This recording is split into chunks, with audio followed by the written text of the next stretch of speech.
This is an ohmmeter reading.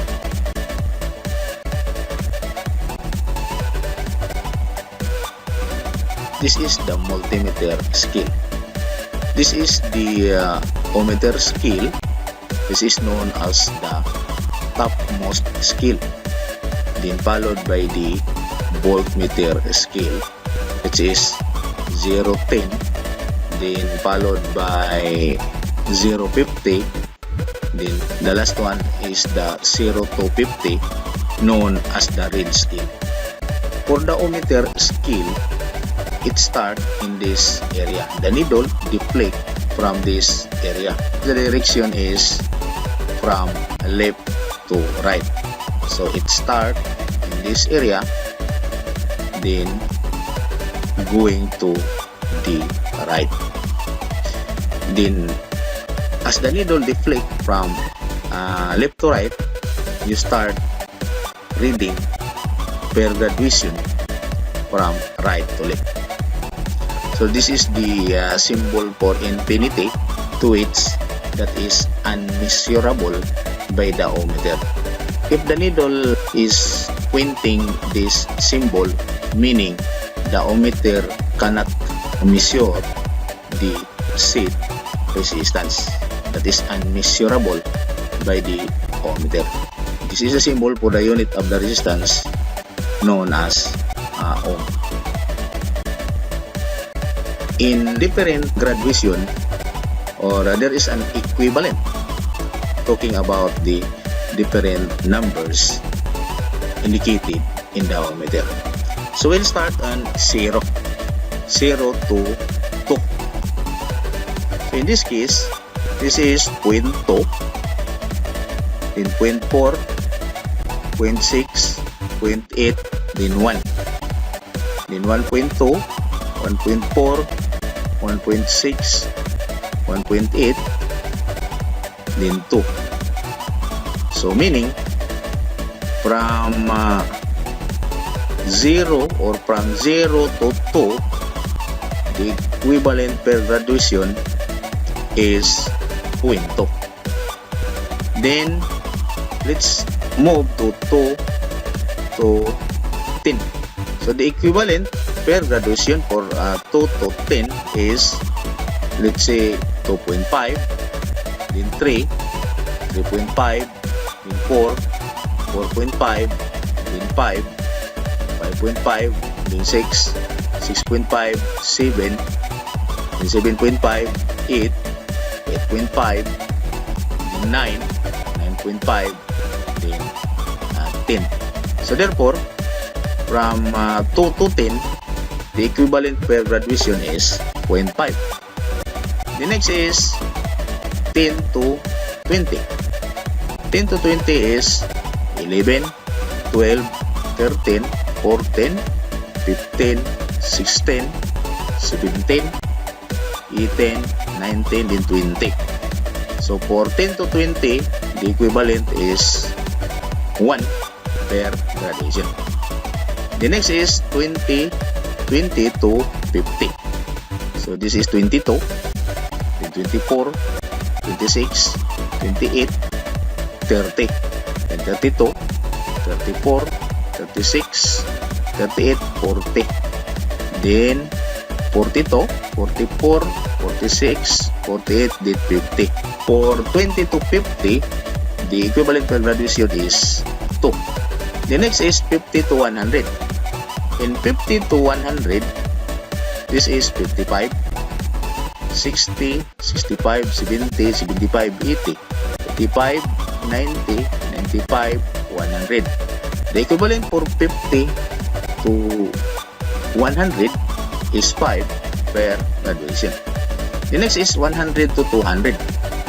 100 to 200, this is 120, 140, 160, 180, then 200.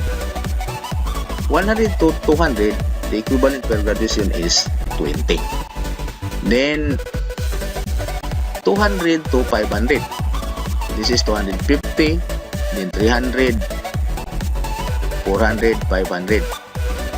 So per graduation, for the first graduation from 200 to 500 is 50, then followed by 100. Next is 500 to K, that is 1000. So in electronics, K is 1000, specifically in testing resistances or in measuring resistance. K stands for 1000. Now, let's back to 500 to 1K. So 500 to 1K, the equivalent for a single graduation, that is 500. The next for that is 1K to 2K. From 1K to 2K, the equivalent is 1K or 1000. Then for this area, this is designed for infinity. As I said, this is intended for unmeasurable resistance of the ohmmeter. That is an endless resistance. Then we have an example for ohmmeter reading.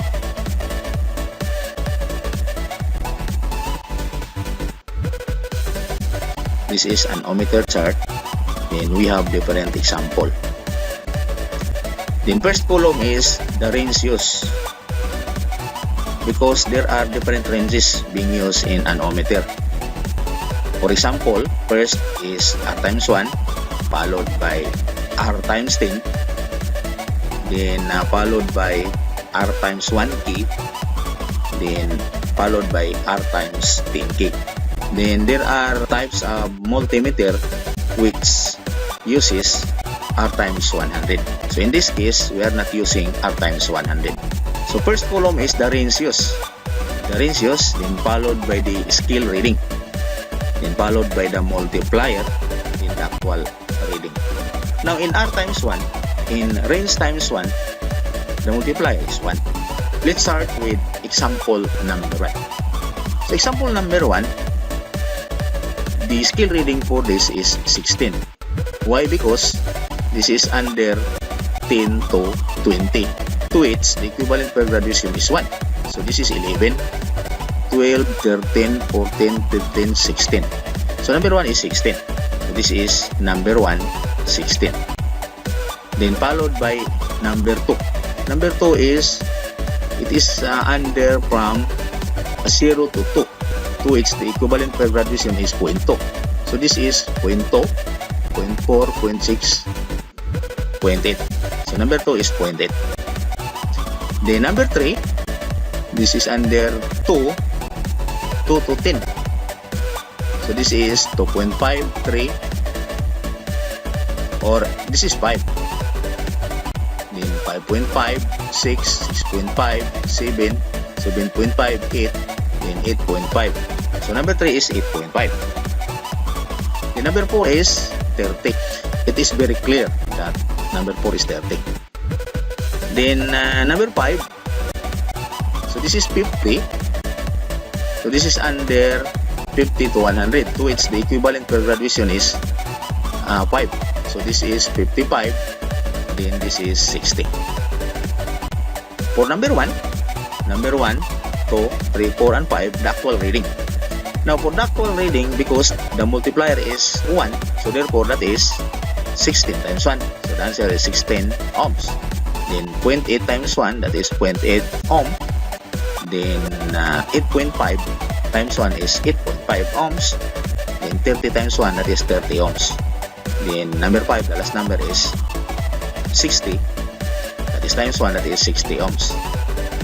So ohm or ohms is the symbol for the unit of a resistance, because the unit of a resistance is ohm. So this is the symbol. Then we have another example. Another example is range times 10 or R times 10. Then again, we'll focus on the topmost scale, the so-called ohmmeter scale. So in R times 10, the multiplier is 10. Then for example number 1, This is 2. This is under 2 to 5, to which the equivalent is 0.5 per graduation. So this is 2.5, then 3. So for number 1, that is 2.5. Then number 2 is 10. That is very clear that this is 10. And number 3 is 20.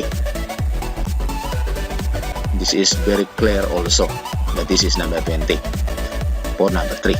Or this is 20 for number 3. Then number 4. Number 4 is under from 20 to 50.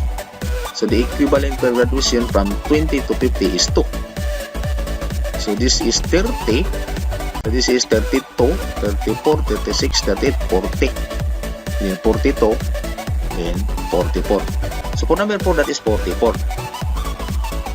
Then number 5 is under 200 to 500, to which the first graduation is 50, then followed by 100 per graduation. So this is 200 and 50.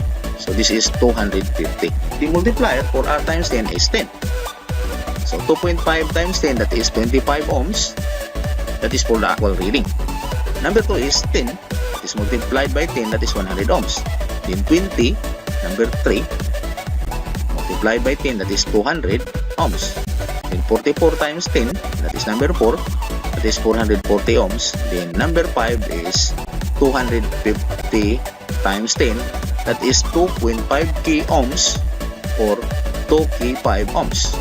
So that is the actual reading based on the scale reading, to which we are just using range times 10, because or range times 10, the multiplier is 10. You should have to multiply or just multiply scale reading times multiplier, then the result is your actual reading based on the range being used, that is R times 10. Another example, we are just using R times 1000. Then again, for the first column, that is range used, then the second column is the scale reading, and the third column is the multiplier. Another example using R times 1 key. For the first column, that is range used, and then another column is the scale reading, the another column is the multiplier, then the last column, fourth column, that is actual reading. So in this case, we are just using R times 1k, so therefore the multiplier is 1000. So we have an example. This is number 1. So the pointer deflects from this area, or needle deflects from this area going to this area.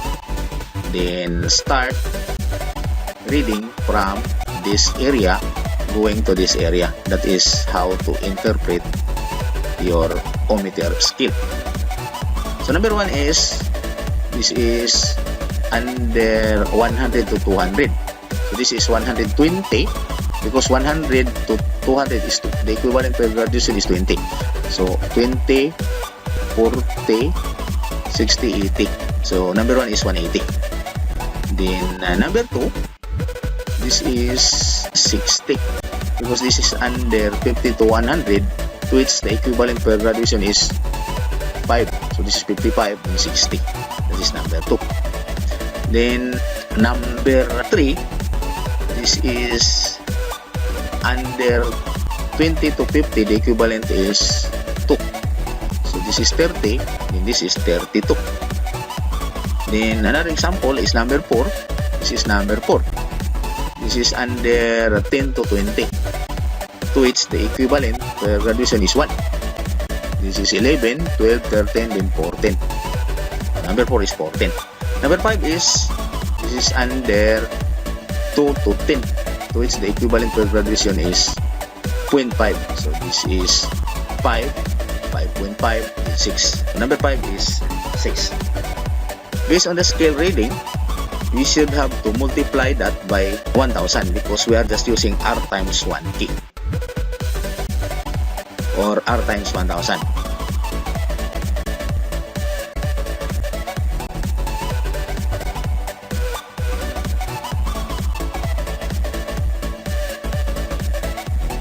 So 180 times 1000, that is 180 k ohms. 60 times 1000, that is 60 k ohms. 32 times 1000 or 32 times 1000, that is 32,000 or 32 k ohms. Number 4 is 14. 14 times 1000, that is 14 k ohms. Number 5, that is 6. 6 times 1000, that is 6 k ohms.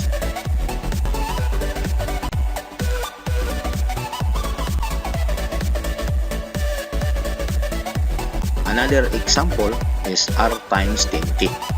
This is the last range being used in a multimeter.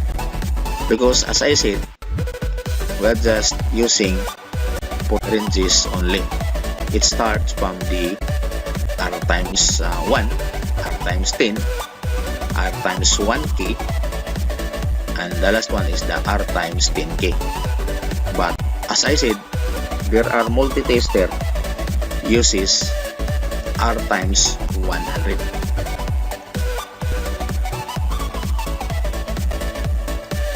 So again, for the first column, we have the ratios. Then second column is scale reading. Then the last column or the third column is multiplier. Then the last column is the actual reading. We start on number 1. So this is under 2 to 10. So per graduation, that is 0.5. So this is 4. So this is 4.5. Then number 2. So this is 30. So this is under 20 to 50. That is 2 per graduation. So this is 30, 32, 34, 36, 38, then 40. So this is 42 for number 2. In number 3, this is under 2 to 10. 2 to 10, so its equivalent is 0.5. 5.5, so this is 5. 5.5, then 6, 6.5, 7, 7.5, then 8. So this is 8.5 for number 3. Then number 4, this is 100. Number 4 is very clear that this is 100. Then number 5 is 20 to 50. So the equivalent per graduation is 2. So number 5, this is 20, then 22, then 24. So that is the scale reading for number 5. Then multiply scale reading times multiplier. The result is your actual reading. So 4.5 times 10,000, that is 45,000 ohms. 42 times 10,000, that is 420,000 ohms or 420 k ohms. Then 8.5 times 10,000, that is 85 k ohms. Then 100 times 10,000, that is 1 mega ohms. Mega is million or mig. That is 1 million ohms or 1 mega ohms.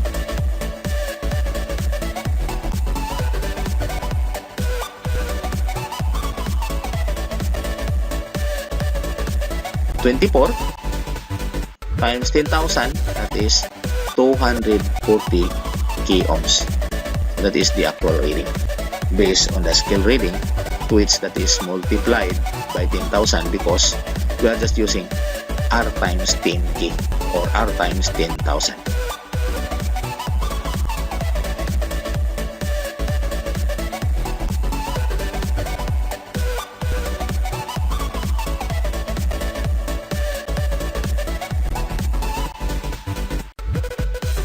Thank you for watching.